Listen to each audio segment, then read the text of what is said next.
Hello and welcome to this video. I'm Mario in Black, and today I've got a pretty loaded presentation that will hopefully help you learn some of the basics of how soccer works. Today's topic will be about game flow with a deeper look at offside. I'll be talking about things that can stop and restart play like throw-ins, goal kicks, and corner kicks. I'll talk about free kicks as well, but I won't be talking a lot about fouls or cards, as that'll be highlighted in next week's video. I also have a lot of clips as examples. So with all this said, let's get right to it. So first thing, let's start with the timing of each match. Each half is 45 minutes long with a 15-minute break in the middle, called halftime. The clock runs upwards in soccer as opposed to counting down like what's seen in other sports. The clock also doesn't stop unless there's something like a weather delay that forces the field to be evacuated. The clock keeps running even if someone is down injured or there's a delay for some reason that doesn't require everybody to leave the field. Something important for a lot of new fans to know is the concept of stoppage time. The referee keeps track of all the times the ball is not in play. When the clock hits 45 minutes at the end of the first half or 90 minutes at the end of the second half, the half does not automatically end. What you'll see is that the fourth official will hold up a big number board that has a number on it. That is the additional time in minutes in the half, which is often called stoppage time. Sometimes there is no added time, sometimes there may be 10 or more minutes added on. It all depends on the number of delays in the given half. Something good to know as well is, let's say the first half has 5 minutes of stoppage time. The clock continues to run up, and the half will not be called until at least 50 minutes is on the clock. This does not mean the next half will start at 50 minutes. It will start at 45 minutes and run up from there. Stoppage time replaces the time that the ball is not in play for that specific half. It does not impact the other half in any way. The referee is the authority on when the half ends. There is no horn or buzzer that goes off when all the regular time and stoppage time is accounted for. A referee often won't blow the whistle to end a half if a team is in the middle of an attack. They'll wait until the play resets. It's also important to note that just because it says 5 minutes of stoppage time doesn't mean it will stop after the 5 minutes elapses. It's always a minimum of 5 minutes or however many minutes were placed on the number board. It's because if there's a delay during the stoppage time, a referee may add the additional time on at the end of the stoppage time. I wanted to add one last note. The most common things that will make stoppage time longer are player injuries, goal celebrations, and if VAR gets involved. VAR is a big one since the video assistant referee will get the ref to hold up play for a while as they review. Then they'll call the ref to the monitor, and then the ref will make their final decision after reviewing it on the monitor and with the video assistant referee. This can end up taking a few minutes, especially on a call that's extremely close and tight, and the referee has to look at replays a few times to get the call right. Now that we've gone over the timing, let's talk about the different actions to put the ball in play. And we'll start with the start of the match or the start of any given half. When the match starts or the second half starts, the ball is placed on the center dot and one of the teams will kick it into play. This is commonly called the kickoff. The team that starts with the ball is determined by a coin flip during the pre-match exchange between teams. There's also a second coin flip to determine which side of the field the teams will start on. Everything flips in the second half, so the team that didn't start with the ball gets to start the second half, and the teams switch ends on which end they're attacking and defending in the second half as well. The other time the center dot is used is to start play after a goal is scored. The team that gave up the goal will be the team that restarts the play in those instances. Alright, here's the first clip. This is a August 14th match between Seattle and Chicago. It shows what a kickoff looks like. In this case, Seattle conducts what's the opening kickoff. No Chicago players are allowed in the center circle, and the teams keep to their half of the field when the kickoff occurs. In this specific instance, Seattle kicks it back to their goalkeeper, who will punt it down the field. Some teams like to do this so they can get the ball down the field and force the other team to attack from all the way back. Some prefer to hold possession, though it just depends on the team. So I'm going to play the clip here just one time. It's just a standard kickoff. See them kick it back to the goalkeeper who's in the yellow uniform, and she'll punt it all the way down the field, and that's where the clip will end. Next thing I want to talk about are throw-ins, which are very common, happen many times throughout a given match. Anytime the ball goes out of play on the sidelines, aka the touch lines, so the longer lines, the ball will be put back into play via a throw-in. If it goes out at the goal line, then it's not a throw-in, and that process will be discussed later with a couple of the slides coming up. The opponent of whichever team that touched the ball last will conduct the throw-in. Even if the ball slightly grazed a player on the way out, their opponent will do the throw-in. The player throwing in must do it overhead with two hands on the ball. You'll see an example of this in the clip I have. I do have an asterisk here because there is an exception in the NWSL. Denver's Carson Pickett was born without a left hand, and her left arm ends shortly after her elbow. I've never seen her do a throw-in, but I assume if she threw it in with the ball over her head, like players normally do, she'd be fine. But, she's a unique case, and she's also an awesome player and a great advocate for people with limb differences, so I wanted to shout her out. When someone throws it in, they cannot be the next to touch it. It has to be a teammate or an opponent that touches it first. So they can't just throw it in front of them and run up and kick it before it touches anybody else. Offside, which I'll get into later, cannot be called on a throw-in. Here's an example of a throw-in starting from when the ball goes out of play. Utah in the yellow has a player intercept a pass and knock it out of play. This gives Denver in green the throw-in. This clip gives a close-up view of the throw-in so you can see the player keep two hands on the ball and do an overhead throw. With all these clips, I'm going to play them, once or twice, maybe even a few times, just so you can see the officials as well. To note, the referee and the assistant referee are in red, so when the ball goes out of play, the referee points their arm to the left to signal that it's the throw-in for the team attacking to the left, which in this case is Denver. The assistant referee will point their flag in that same direction, so which is the same call, just from the assistant referee. This is how you can tell which team has possession when the ball goes out of play for a throw-in.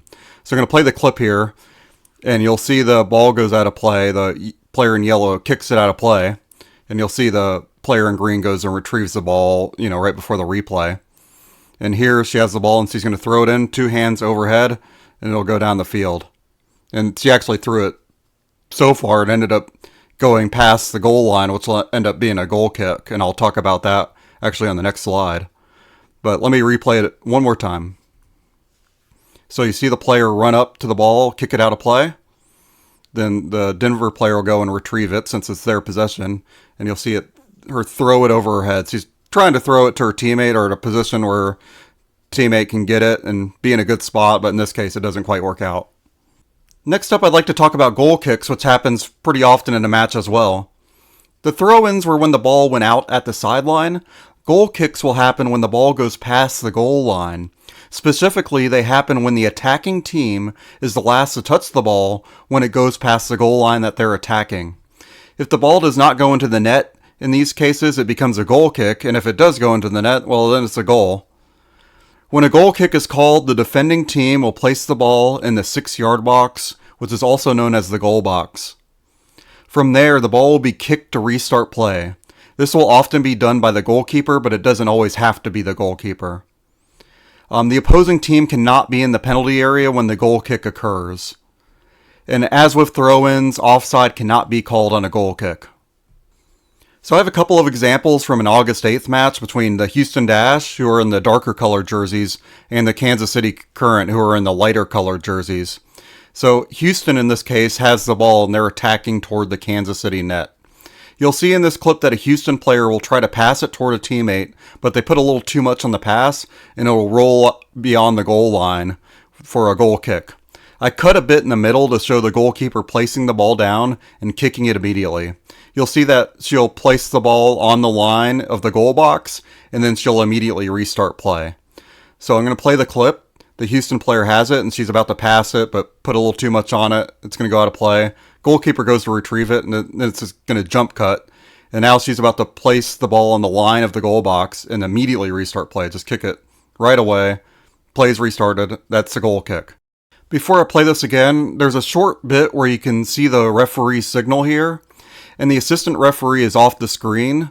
The referee signal is to point toward the goal with their palm down whenever there's a goal kick. The assistant referee will go to the corner of the field and point their flag toward the net in front of them. So if you look again, the referee, I believe, is in yellow, and they'll come onto the screen, and you'll see them quickly put their arm out and point their palm down before the goal kick kind of jump cuts to the action where she kicks the ball to restart play. Now I have another example of the goal kick. This time it's just the kick itself. It's from the same match. Kansas City is going to put the ball back in play. You can see here in the still image that the Kansas City goalkeeper is kind of flanked by two of her teammates on each end of the goal box. In this case, he's going to kick the ball long, which is much more common with goal kicks. You'll see the goalkeeper kind of kick it long into the middle of the field, and either they'll get possession and be able to attack, or all their defense will be behind the play and be able to reset. So the other team has to go through their entire defense to get back toward their net. So I'm going to play the clip here, and you'll see the goalkeeper run up and just kick the ball downfield as hard as she can. Usually toward a teammate, try to get ahead on it, but in this case, you can see it going straight to a Houston player. But at the very least, in this instance, all those Kansas City players are now behind the ball and can defend, so Houston has to do a lot of work to even get back to the Kansas City net. Next up, I'm going to talk about corner kicks, and this pairs pretty well with the goal kick I just talked about. I said the goal kick happens when the attacking team is the last to touch the ball, when it goes out beyond the goal line. So a corner is when the opposite happens. It's when the defending team is the last to touch the ball and it goes out beyond the goal line that they're defending. For corner kicks, the ball is placed on the corner arc. The corner arc it's placed at is the closest to where the ball went out of play in the assessment of the referees. The opposing players must be at least 10 yards away from the player taking the corner. Teammates of the player can be as close as they want. They can be right next to the player if they want to. Only opposing players have that restriction. Like throw-ins, the player kicking a corner cannot be the next player to touch it. Corner kicks are often long and kick directly into the penalty box area, but they're sometimes short and to a teammate nearby as well, for different strategy purposes. A player can curve the ball directly into the net and score a goal just directly on a corner kick. This is not common, but it's always a highlight when it does happen. These goals do have a nickname, and they're called the Olympico. And there is no offside on a corner kick as with the goal kick and the throw-in prior. Alright, I have two clips to show here. The first clip is an example of the ball going out of play that leads to a corner. Denver is in white and is attacking. You'll see the San Diego defender in blue knock the ball out of play as in the lead up to the corner kick. It's a bit hard to tell as the video freezes at the end, but the referee in yellow on the field is pointing toward the corner. That's the signal for a corner kick. It's good to know the difference between a goal kick call with the palm down toward the net and a corner kick call with the arm pointed toward the corner, because sometimes there's very close plays where it's hard to tell who it went off of last, so reading the referee signals will help answer any questions you have. The assistant referee at the top of the screen is harder to see. They'll stand next to the corner flag and point their flag down toward the base of the corner flag, and that's their signal for a corner kick. Alright, I'll play the clip here, and you'll see the player in blue come in and knock the ball out past the goal line. This is blue's defensive half, blue in this case being San Diego.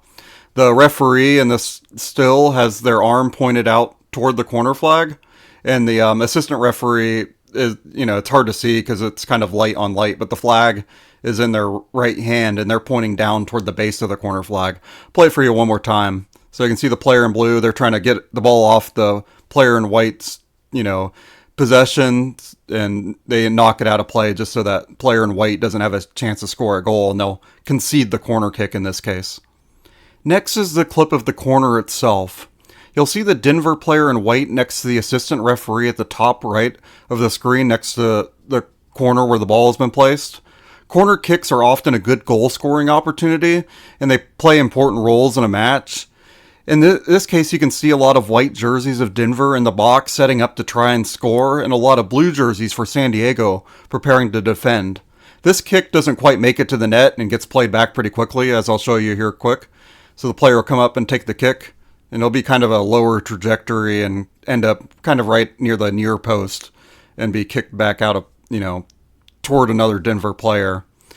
So it all depends on what the team is trying to do with the corner kick. Most corner kicks will not end up as goals, but there's still a relatively common way to score a goal. Sometimes there'll be a high arcing kick into the middle of the box. Sometimes it'll just be a short corner to a teammate right next to them. Sometimes it'll be a low one here.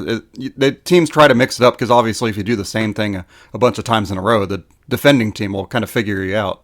So I'll play the clip one more time, and you'll see the player kick the ball toward the goal, or toward the penalty box, and he's looking for a teammate to kind of move the ball along or be able to redirect it toward the net. It just didn't work out in this case. Alright, next up I'm going to talk about the two different kinds of free kicks, and I'm going to start with direct free kicks. These generally happen after fouls or a handball offense. Like I said at the top, I'm not going to go into details on fouls, but it's important to know here that they're the most common reason a free kick is given. Direct free kicks can happen anywhere on the field, except when an incident happens in the opposing team's penalty area. Those lead to penalty kicks, which I'll discuss in a few slides. As with corners, the opposing team must be at least 10 yards away from the ball.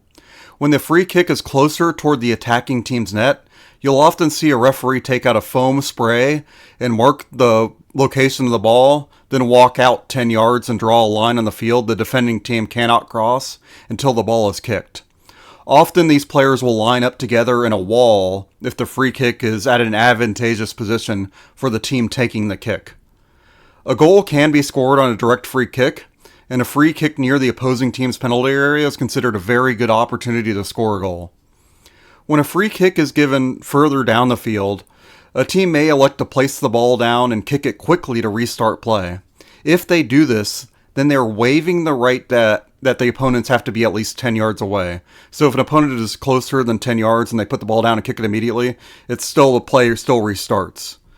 This is done sometimes if a team thinks they can get an advantage by playing quickly while the opponents are not ready. The referee does have the latitude to allow this. Sometimes a referee won't allow this if they have to give a card to a player or talk to a player, or there's something going on where the referee's attention is on that matter, so they may hold up a very quick restart of play. So here's going to be a video example of the foul that leads to a direct free kick. The player in the orangest third jersey, I've never quite figured out what Bay FC's color is, but the darker jersey will jump and knock over a Seattle player that's in the white jersey, kind of near the middle of the screen when I play the clip. The referee will actually wait a second and then blow the whistle and point their arm to signal a free kick. There's no audio on these, so you won't be able to hear the whistle blow. The reason the referee waits in this case is to see if Seattle will come up with the ball and still be able to attack. I'll go over that more next week with fouls, but the referee will allow play to continue after a foul if the team that, took the foul still has possession and the ability to continue their attack. The referee signal is the same as a throw-in, except there will be a whistle blown as well. If an assistant referee calls a foul, which doesn't happen in this case, but if the ball is kind of near them and the assistant referee has a good look at it, they'll wave their flag in the air and then point in the direction that the free kick will go. So I'm going to play it here, and the player will jump right into the back of the Seattle player there, and the referee's going to wait, and then you'll see them signal for a free kick. And the free kick will happen at the spot where the play was stopped. And you can kind of see her at the end of here. She pulls out her foam spray, and she's actually spraying a mark down where the ball will sit for the free kick. So I'll play it once again. You can see the ball come in, then the foul happens here. And then the ref takes a second, makes sure Seattle doesn't have an advantage to be played, and now we'll whistle it down and set up for the free kick and the ball mark. Alright, the next video is of the kick itself. The ball is obscured by one of the Seattle players in this initial frame, but you'll be able to see all the Bay FC players lined up in a wall near the center of the frame.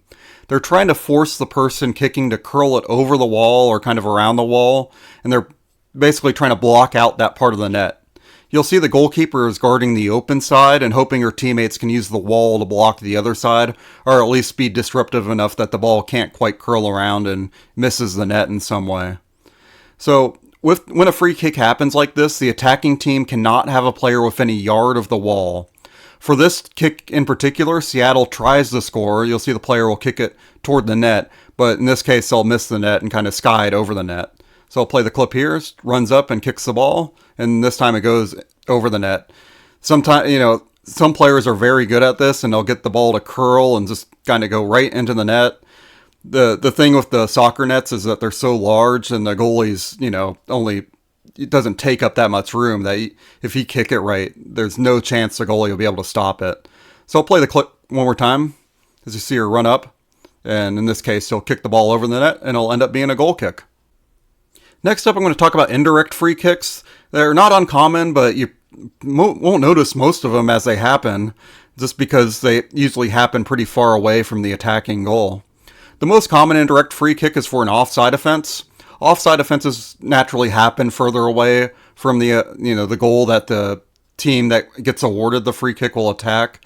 So a lot of the peculiar rules of indirect free kicks don't really apply to it.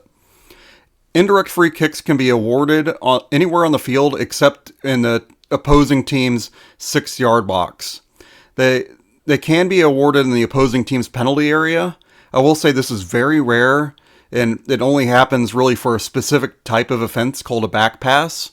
If a teammate intentionally kicks the ball back toward their goalkeeper and the goalkeeper plays it with their hands, it'll be an indirect free kick. There's examples of this happening inside the opposing team's penalty areas on YouTube, especially at the men's game. I've never seen it in the NWSL, but when, they do happen, they're actually pretty wild to watch, and there's just a gaggle of players all on top of each other, and it's pretty chaotic when they do happen. The 10-yard rule applies just like with direct free kicks. The most important difference with an indirect free kick is the ball cannot be kicked directly into the net for a goal on an indirect free kick. It must touch 2 players first. When these happen in attacking areas, often a player will be next to the ball and tap it just a little bit, so the ball will move just a little bit and the teammate will come in and then strike the ball. So at that point it'll have touched the second player and it'll be eligible to be scored. I don't have a video example of this. The official signal for an indirect free kick is to put their arm directly upwards. This signal is commonly associated with offside, but it pertains to any indirect free kick call. It's just offside is the most common by far and away thing that leads to these indirect free kicks. The helpful thing to know is if the referee has their arm straight up, like the capital letter I, then it's an indirect free kick. Next up, I'd like to talk about penalty kicks. A penalty kick occurs when the defending team commits a direct free kick offense inside their own penalty area. These are most commonly fouls or handball offenses that will lead to these penalty kicks. The team awarded a penalty kick is able to take a shot from the penalty spot, which is located 12 yards away from the goal. The only defender on the penalty kicks is the opposition goalkeeper. Once the ball is kicked, it's in play and the play is live. So if the goalkeeper stops the ball and it rebounds back to the person taking the kick, they can then kick the rebound back in for the goal. And, other players can come in and play the ball as well. So once that ball is kicked, it's live. I mean, if the goalkeeper stops it and holds on, it'll reset play. If the goalkeeper parries it out of play, it'll be a corner kick. Or if the person kicking it scores, it's just a goal and they'll restart from the center dot. The goalkeeper must be on the goal line. They cannot jump forward to cut down the angle. When the ball is kicked, they must have at least 1 foot on or behind the goal line, or else the kick will be retaken if a goal wasn't scored on that kick. The penalty taker cannot come to a complete stop when they're running up to the ball. You'll see players do a slow run up sometimes, or they'll do like a little hesitation move to try to throw the goalkeeper off. As long as they don't come to a complete stop, they're in the clear. Referees tend to be pretty lenient on this. I can't think of any time I've seen a infraction on the penalty kick taker themselves. I've seen more calls where the goalkeeper comes off the line too early than I've seen where they disallow a penalty kick because the penalty kick taker came to a complete stop or committed some sort of other infraction. All the other players from both teams must be outside the penalty box and the little small arc that's on top of the penalty box. Once the ball is kicked, then they can enter the box. Alright, so I'm going to show an example of the foul that led to a penalty kick. So the example is from a Racing Louisville and Boston legacy match. The Boston player in green will commit a foul on the Louisville player in the darker jersey. You'll see the contact was inside the 18-yard box. The referee calls a penalty on this by pointing directly at the penalty spot. The way to tell it's a penalty and not a goal kick is the referee keeps their palm down for a goal kick and will keep their palm to the side if it's a penalty, and they'll try to point directly at the dot just to make it a little more clear. All right, so playing this clip a couple times, you'll see the player kind of come up, and she'll try to make a move around the defender, and the defender will just cut her off, which is not legal, and ends up being called a penalty. And you'll see the official in red actually has his arm out, and it's pointing at the penalty spot.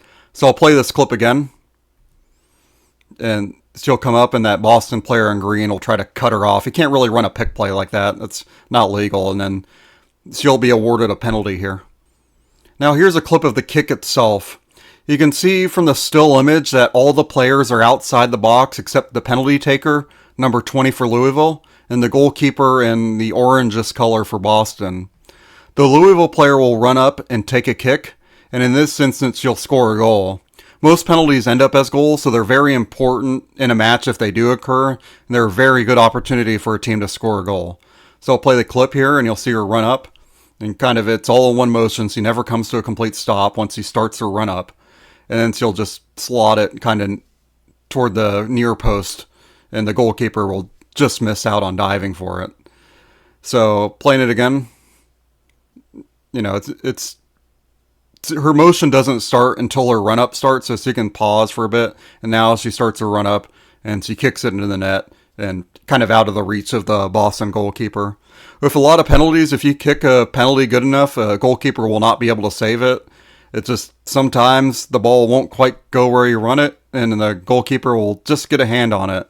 So in a perfect world, you'd make all your penalties, but once that pressure is put on you and you're by yourself in the dot, then sometimes that pressure can kind of get to a player. All right, the next rule, and really the last rule I'm going to talk about, is the offside rule.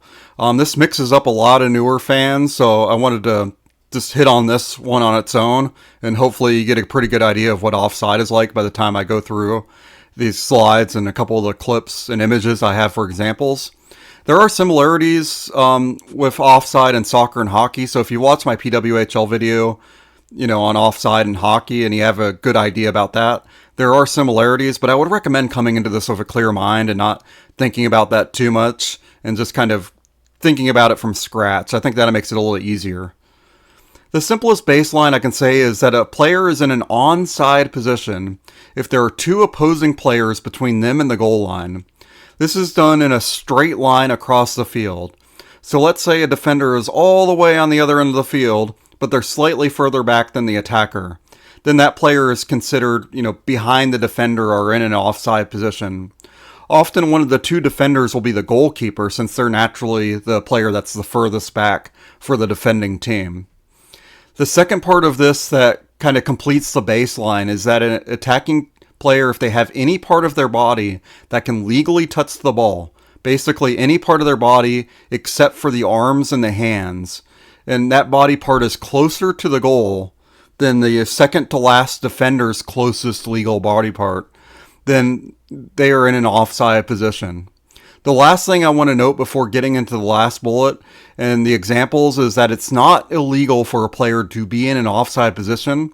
A player can always move back and put themselves in an onside position if they're not interacting with the play at all. It's when that interaction comes that the offense really happens.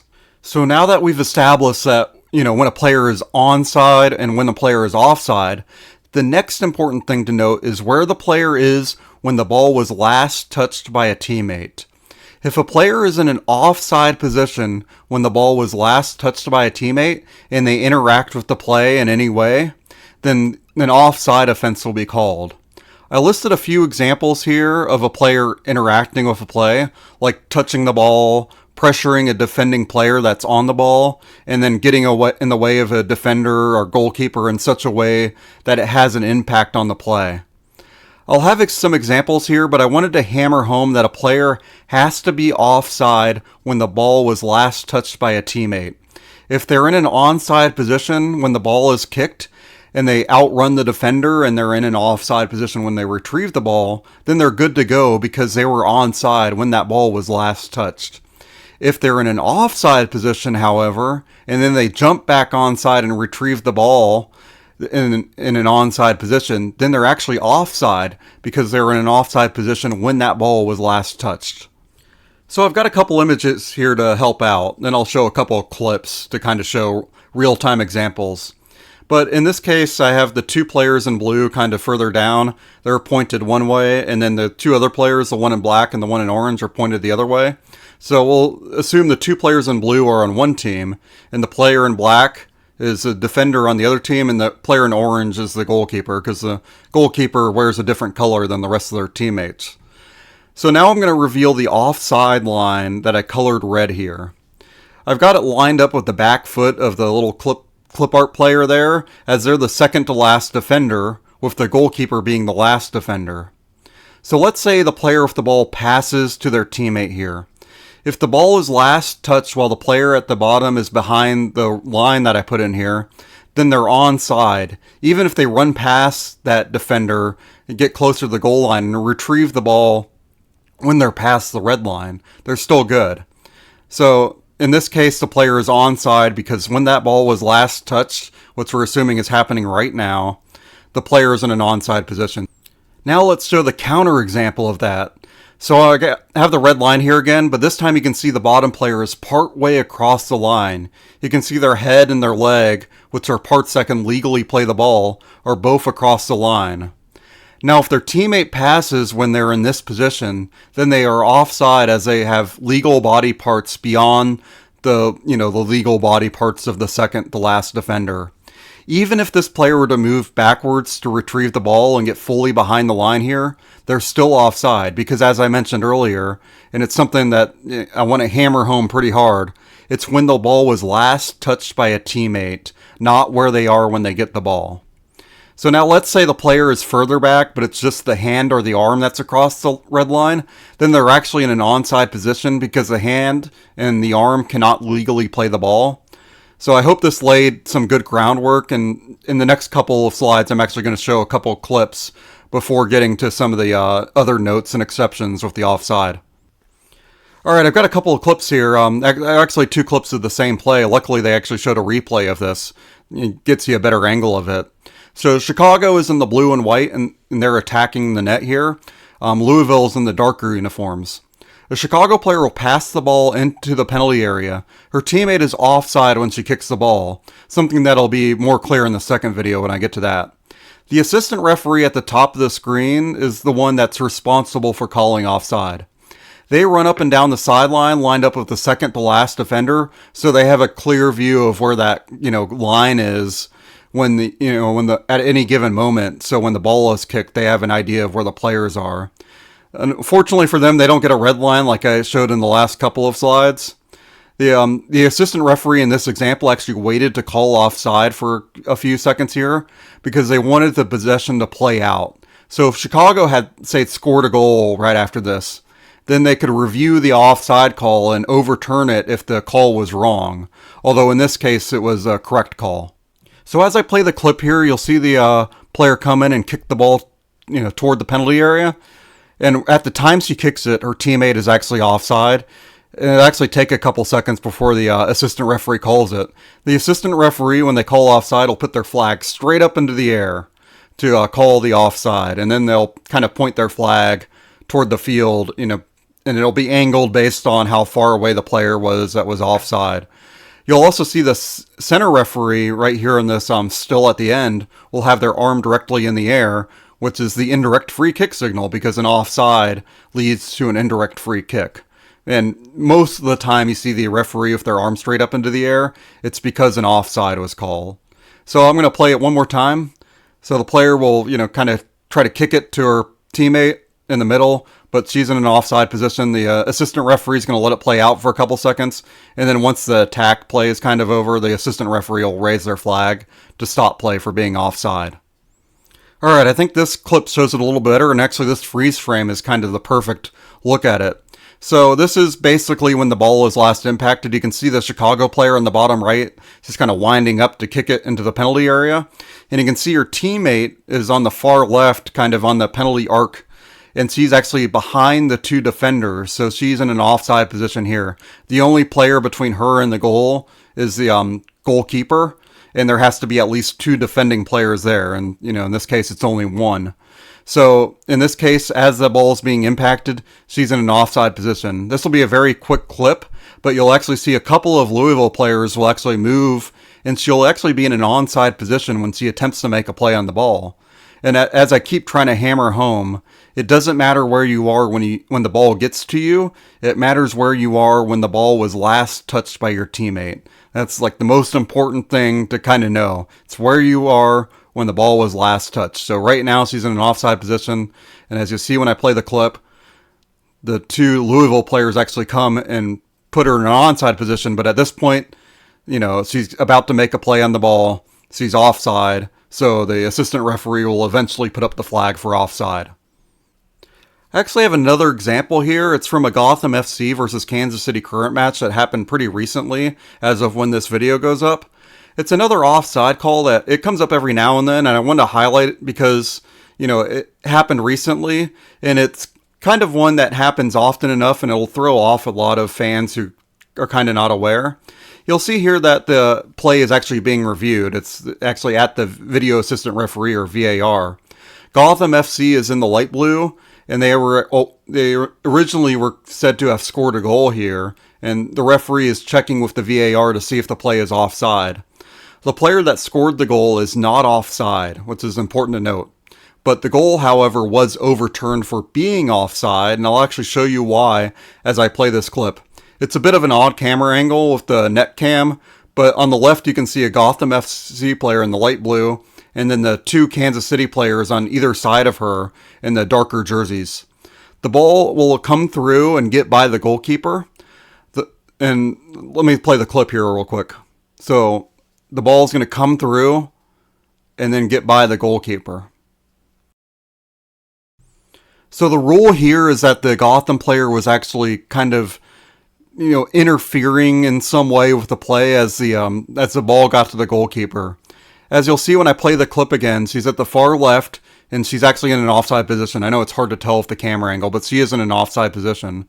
And the ball gets very close to her, so the goalkeeper can reasonably assume that she may have a play on the ball. She may try to deflect it, or something like that.